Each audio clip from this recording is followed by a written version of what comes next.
Oi pessoal, nós estamos aqui hoje para fazer uma gravação do NutriTime sobre alguns pontos interessantes do Congresso EasySend de 2018 que acabou de terminar em Bruxelas. Então eu separei para vocês 3 tópicos que eu acho muito interessantes que nós vamos fazer pequenos vídeos. O primeiro tópico é sobre translocação bacteriana. Esse foi feito pelo Robert Dixon, que é um pesquisador muito jovem e muito ativo da Universidade de Michigan. E como vocês estão vendo aqui nesse slide, aqui é um trabalho muito antigo de Cuevas, de 1972, e o que o Cuevas fez? Ele pegou animais de laboratório e provocou uma sepse nesses animais. E aí ele verificou que quando esses animais entravam em sepse, havia uma sepse abdominal, havia uma lesão pulmonar aguda muito grave, com 70% de mortalidade dos animais de laboratório. Mas, por outro lado, aqui à direita, quando ele tratava esses animais antes por via enteral, com um antibiótico chamado canamicina, portanto, reduzindo a flora bacteriana intestinal desses animais, a lesão pulmonar era mínima depois da sepse abdominal e você tinha 0% de mortalidade. Então, começou a aparecer um raciocínio que essa lesão aguda pulmonar, pós uma sepse abdominal, tinha muito a ver, provavelmente, com bactérias de origem intestinal. Mas aí, em 91, o Moore fez esse seguinte estudo. Ele pegou cachorros e submeteu esses cachorros a um choque hemorrágico e colheu culturas de amostras de sangue da veia porta do cachorro e da circulação sistêmica para ver se cresciam bactérias. E o que ele mostra aqui nessa tabela é que praticamente houve um número muito pouco expressivo de culturas bacterianas positivas.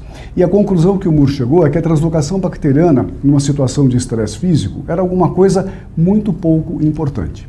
Mas o que a gente esquece que, sei lá, há 30 anos atrás, a gente só estudava bactérias através de cultura, que é uma maneira muito grosseira de avaliar bactérias. Hoje nós temos sequenciamento genético S16, amplificação molecular, uma série de métodos que não dependem de cultura e são muito mais expressivos e sensíveis para você detectar bactérias viáveis e estudar o seu comportamento. E foi exatamente o que fez o Dixon.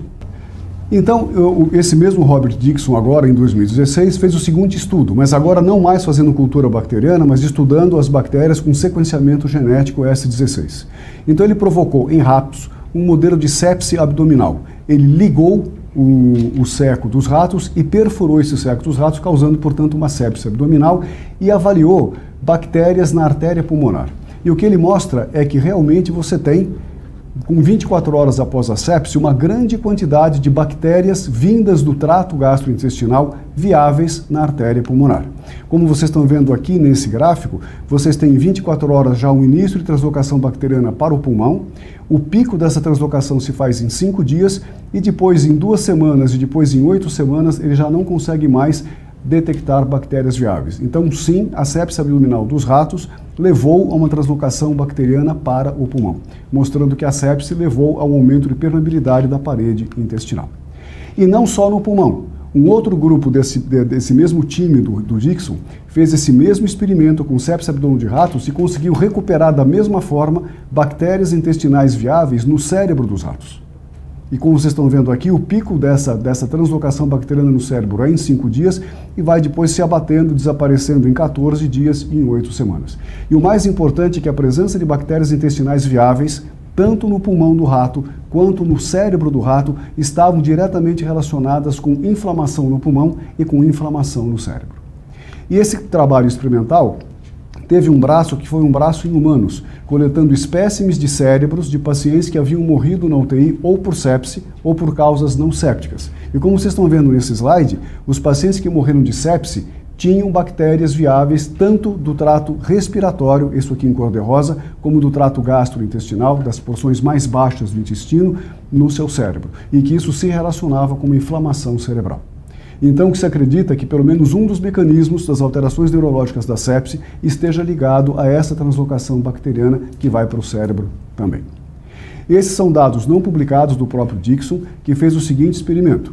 Ele provocou agora um choque hemorrágico em porcos, simulando aquele trabalho que o Moore tinha feito em 91 com cachorros. Então ele pegou porcos grandes, fez um choque hemorrágico nesses porcos e avaliou a presença de bactérias viáveis do intestino na artéria pulmonar dos porcos. E vocês veem aqui que com 24 horas já de sepse, logo no início do déficit de oxigênio do intestino. Você tem uma isquemia da parede intestinal com aumento da permeabilidade, uma grande translocação bacteriana que depois cai, mas quando ele ressuscita volemicamente o porco, ou seja, você tem o período de ressuscitação, de reperfusão, você tem um novo aumento muito grande, maior do que o inicial, de translocação bacteriana para a artéria pulmonar, dizendo que a isquemia realmente lesa a parede intestinal, mas a reperfusão lesa ainda mais a parede intestinal, aumentando mais a permeabilidade e causando mais translocação bacteriana. E ele complementou esse estudo com outro estudo ainda não publicado, em que ele pegou pacientes que entravam na emergência do hospital, sépticos e não sépticos, e colhia amostras de sangue. E avaliava também para o sequenciamento genético a presença de bactérias nesse sangue. E ele verificou que os pacientes sépticos tinham uma quantidade grande de bactérias intestinais no seu sangue, logo quando eles chegavam no hospital, e que quanto maior era a diversidade dessas bactérias que ele conseguia recuperar no sangue, pior era o estado, era a gravidade do paciente pelo SOFA, sugerindo que quanto mais grave seja a sepse, maior é a alteração da parede intestinal, maior o aumento de permeabilidade e maior a translocação bacteriana, tanto em número quanto em diversidade. Então, o que isso fecha como hipótese é que o intestino, sim, funciona como motor da falência multissistêmica na sepse. E que, na realidade, a translocação bacteriana a partir do intestino acaba levando a uma inflamação do órgão pela presença de bactérias, e essa inflamação leva à disfunção orgânica final.